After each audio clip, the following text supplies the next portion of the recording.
कभी छोटे भाई हरे सुंदर छोटे हरे कभी न कभी यदि दयाली है तो दयाली करेंगे कभी न कभी तो दयाली करेंगे कभी न कभी तो दयाली करेंगे कभी न कभी।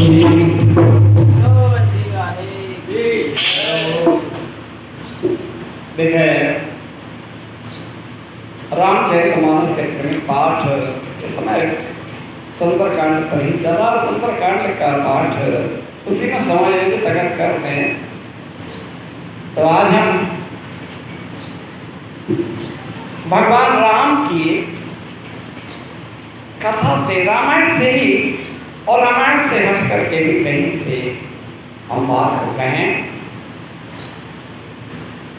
सबसे पहले हम रावण जो जय और विजय नाम के भगवान विष्णु के पार्षद थे, शापित हुए थे 3 जन्मों में राक्षस होने के लिए। हिरण्याक्ष और हिरण्यकश्यप के रूप में 12 भगवान का रूप धारण किया परब्रह्म परमात्मा ने, और नरसिंह का रूप धारण किया। और जब रावण और कुंभकर्ण बन करके आए तो राम का अवतार हुआ। लेकिन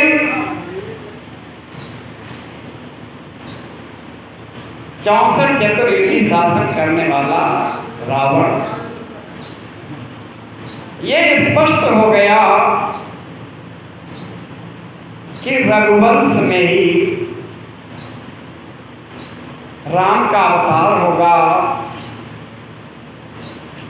तो जिस तरह से कंस ने अपने काल रूप भगवान श्री कृष्ण का अंत करने के लिए असुरों को भेजा था, और यहाँ स्वयं रावण चुनौती बनता गया। केवल राम से ही नहीं, रघुवंश की जब बात आती है तो महाराजा रघु से ही पहले टक्कर हुई है। संघर्ष की शुरुआत रघु से ही हुई। ये रामचरितमानस से हटकर के बात कह रहा है। रघु कौन थे? पहले हमें रघु को समझना है, फिर रघुवंश को समझना है, फिर रावण के उस आक्रमण को जानना है। तो रघुवंश महाकाव्य में महाकवि कालिदास ने लिखा,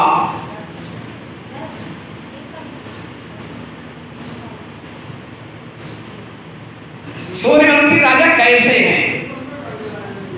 तो कहा, शैशवे व्यस्त विद्यानां यौवने विशेषिणां वार्धके मनवृत्तीनां योगिनान्ते परित्यजाम्। ऐसे है शोभा जन्म शुद्धानां माफलोदय कर्मणां आशमोदिचिकीर्षाणां अनाकरतवर्धमां। जो वर्णाश्रम धर्म का पालन करते हैं, ऐसे सूर्यवंशी राजा है। और उस वंश में हुए हैं राजा दिलीप। दिलीप के कोई जब संतान नहीं थी तो उन्होंने गुरु वशिष्ठ से पूछा कि हमारे संतान नहीं है। बहुत बड़ी समस्या रहती है संतान ना होना। वशिष्ठ के पास गए कि महाराज हमारे कोई संतान क्यों नहीं है? तो उन्होंने कहा कि तुम्हें कामधेनु गौ ने श्राप दिया है। कामधेनु गाय ने कब श्राप दिया पता नहीं। बोले वशिष्ठ ने बताया कि तुम जब इंद्रलोक में की सभा से लौट रहे थे कल्प वृक्ष के नीचे बैठी कामधेनु गाय को तुमने प्रणाम नहीं किया, बल्कि आकाश गंगा में कलरव कर रहे ऐरावत की ओर तुम्हारा ध्यान था। और जब कामधेनु गाय ने श्राप दिया कि तुम्हारे कोई संतान नहीं होगी, तुम सुन नहीं पाए, समझ नहीं पाए, तो महाराज अब क्या करें? तो उन्होंने कहा कि कामधेनु की बचिया नंदिनी मेरे आश्रम में है,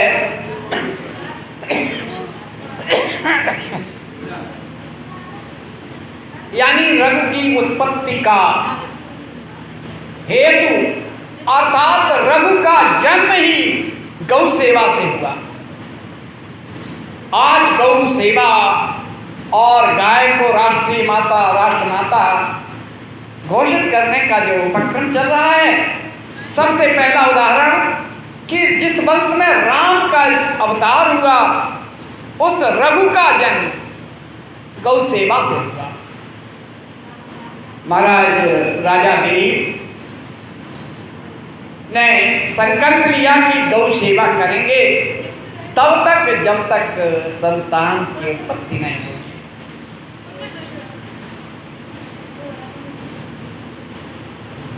तो गुरु वशिष्ठ के आश्रम से कहा गाय को लेकर के जाते हैं। तो तस्याखरन्याश पवित्र पांशं अपांशदानां दुर्कीर्तनीया मार्गं मनुष्येश्वर धर्मपत्नी श्रुतिरिवातिस्मृतिरन्न गच्छत्। बालाजी सुदक्षिणा और दिलीप सेवा करने जाते और फिर सुदक्षिणा को वापस कर देते, और शाम जब होती तो रानी सुदक्षिणा आश्रम से आकर के गाय की अगवानी करते और राजा दिलीप ने तन्मय होकर के सेवा की। 3 सप्ताह बीत गए। 22वें दिन वह गाय राजा की परीक्षा लेने के उद्देश्य से हिमालय की एक कंदरा में घुस गई। गुफा में एक शेर बैठा था और शेर ने आक्रमण कर दिया। एकाएक जब कहा, शेर ने आक्रमण कर दिया, गाय की रक्षा के लिए थे, उन्होंने अपने तरकस में हाथ रखा, तीर निकालना चाहा, तरकस में तीर चिपक गया और तीर में हाथ चिपक गया। सिंह ने कहा कि आपका ये पराक्रम बेकार है, गौ सेवा का संकल्प लिया है, गाय की रक्षा नहीं कर सकते। दूसरा आश्चर्य कि वो सिंह मनुष्य की वाणी बोल रहा है। बाण तरकस में चिपका हुआ है, क्या किया जाए? मैं भगवान शंकर का मानस पुत्र हूं। जब सिंह ने कहा कि मैं मानस पुत्र हूं, तो एक और आश्चर्य, तीर का चिपक जाना, मनुष्य की वाणी में सिंह का बोलना और ये कहना कि मैं भोलेनाथ का मानस पुत्र हूं। ये जो कल्प वृक्ष, ये देवदारू का वृक्ष देख रहे हो ना, ये माता पार्वती ने अपने बड़े स्नेह से लगाया था, और ये लगाया ना,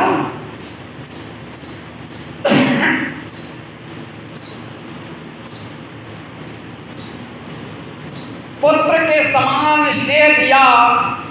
जब बड़ा हो गया देवदारू का वृक्ष, तो हाथी आते और अपनी पीठ खुजलाते घायल हो जाता। पार्वती जी नाराज हुई भोलेनाथ से कि आप बैठे ध्यान करते रहते हैं, राम नाम का संकीर्तन करते रहते हैं, इतना भी नहीं है कि इस वृक्ष की रक्षा का दायित्व संभालो। उन्होंने कहा चिंता मत करो। उन्होंने मानस पुत्र के रूप में सिंह प्रकट कर दिया भोलेनाथ ने। भोलेनाथ ने जब सिंह को वृक्ष की रक्षा के लिए नियुक्त किया तो कहा कि ये सिंह किसी हिरण के पीछे शिकार के लिए भाग जाएगा और पेड़ हमारा असुरक्षित हो जाएगा, हाथी आकर के फिर उसे हिला देगा। कैसा तमाशा कर रहे हैं। हम ये कह रहे कि वहीं पर जाकर के आप ध्यान करें और त्रिशूल लेकर के हाथियों को भगाते रहें। बोले नहीं, ऐसा नहीं है कि ये सिंह को कभी भूख नहीं लगेगी, ये कभी अपने स्थान को छोड़कर नहीं जाएगा, लेकिन जब स्वयं शिकार पास आ जाएगा तो भूख लगाएगी। अब आपकी ये गाय मेरे सामने आ गई, अब हमें भूख लगाई है और अब हमें खाना है।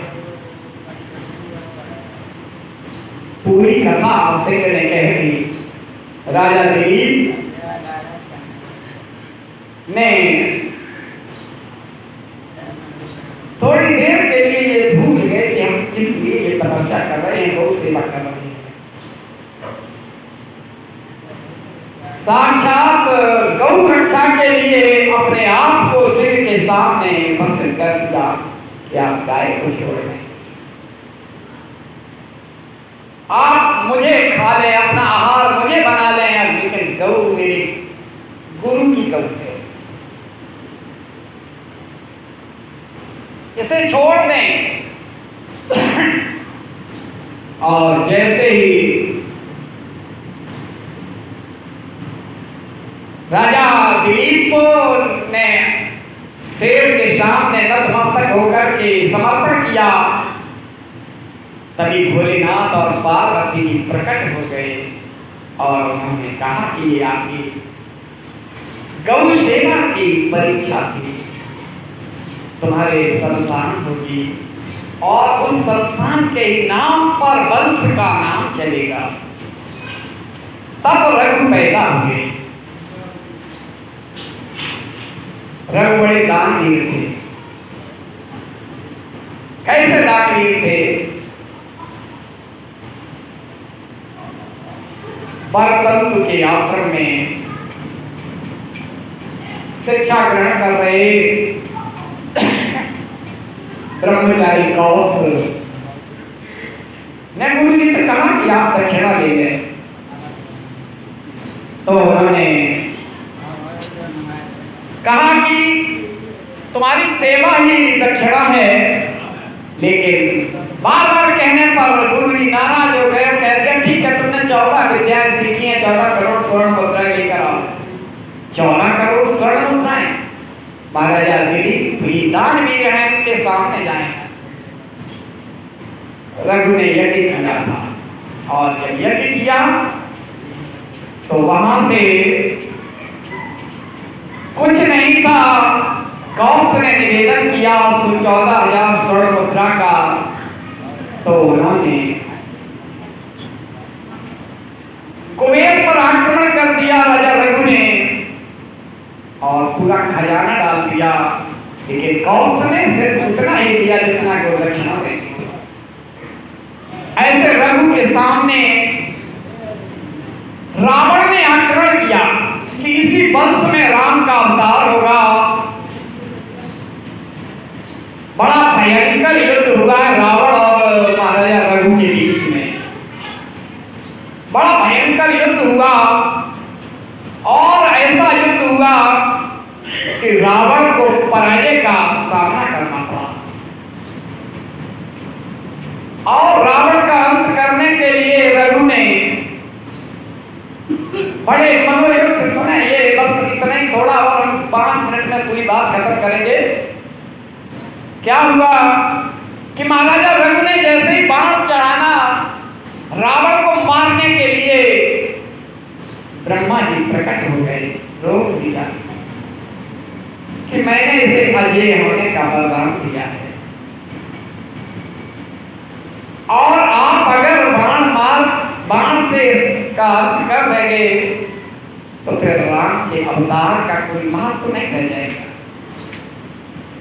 इसका वर्णन तो परमपिता परमात्मा के हाथ में होना है, जैसा कि वह शापित है। महाराज आप ये बाण मत चलाएं। और वो बाण लेकर के ब्रह्मा जी ने अपने हाथ में ले लिया और देखें रघु के सामने जो युद्ध का क्रम है, और ब्रह्मा जी ने रावण को दे दिया, ये तुम रखो, इसी से तुम्हारा अंत होगा। बड़ा अजीब स्थिति कि ब्रह्मा जी ने रघु को रोक दिया, रघु का बाण लेकर के रावण को दे दिया, और रावण ने सोचा कि इस बाण से ही जब हमारा अंत होना है तो इस बाण को किसी जगह सुरक्षित किया जाए। तो वह बाण ले जाकर के रावण ने लंका में एक अपने महल के पत्थर के पहले उसे बाण को रखा, चारों ओर से चिनाई की है पत्थरों की, और खंभ खड़ा कर दिया है, कहीं दिखाई ना दे कि बाण भी है। जब राम का युद्ध हुआ, राम का जब युद्ध हुआ तो जिस अमृत कुंड की बात मानस है ना, वास्तव में ये भेद बताया विभीषण ने कि एक बाण तुम्हारे प्रपितामह रघु का दिया हुआ है और उसी से होना है। वो बाण लेकर के आए, तो हनुमान जी बोले कि हम लेकर के आएंगे। बजरंगबली ने एक ब्राह्मण का रूप धारण किया और मंदोदरी के पास पहुंच गए। मंदोदरी के पास हनुमान जी ने कहा, माता भयंकर युद्ध चल रहा है। तो कहा क्या बताएं, भारी सेना का अंत हो चुका है और भगवंत ने अवतार दिया है, हमारे स्वामी का भी उद्धार होगा। तो उन्होंने कहा कि स्वामी का उद्धार तो होगा, लेकिन सुनने में आया है, बड़े सलीके से हनुमान जी ने उनके मुंह से निकलवाना चाहा कि कहाँ है वो बाण। कहा कि हमने सुना है कि रघु के साथ जब युद्ध हुआ था तो ब्रह्मा जी ने एक बाण दिया था रघु के से लेकर के, और पता नहीं कहाँ है। आपको मालूम है कि बाण नहीं मिलेगा तो आपका सौभाग्य सुरक्षित है, कोई नहीं मार सकता। भगवान राम कहते हैं भगवान है, लेकिन वो भी नहीं मार सकते क्योंकि वो बाण। तो बातों में जब एक ब्राह्मण बात कर रहा है माता मंदोदरी से, तो मंदोदरी का तुम्हें मालूम है ये जो खंबा देख रहे हो इसी में है। अच्छा, और थोड़ी देर बाद हनुमान जी प्रकट हो गए और उस खंभ को तोड़ दिया और उसको बाण ला करके राम को दे दिया, जिसके द्वारा रावण का अंत हुआ है। और ये जो कथानक है ये एक प्रामाणिकता भी है, पौराणिक आख्यानों में भी ये मिलता है। बोलो श्याम रामचंद्र की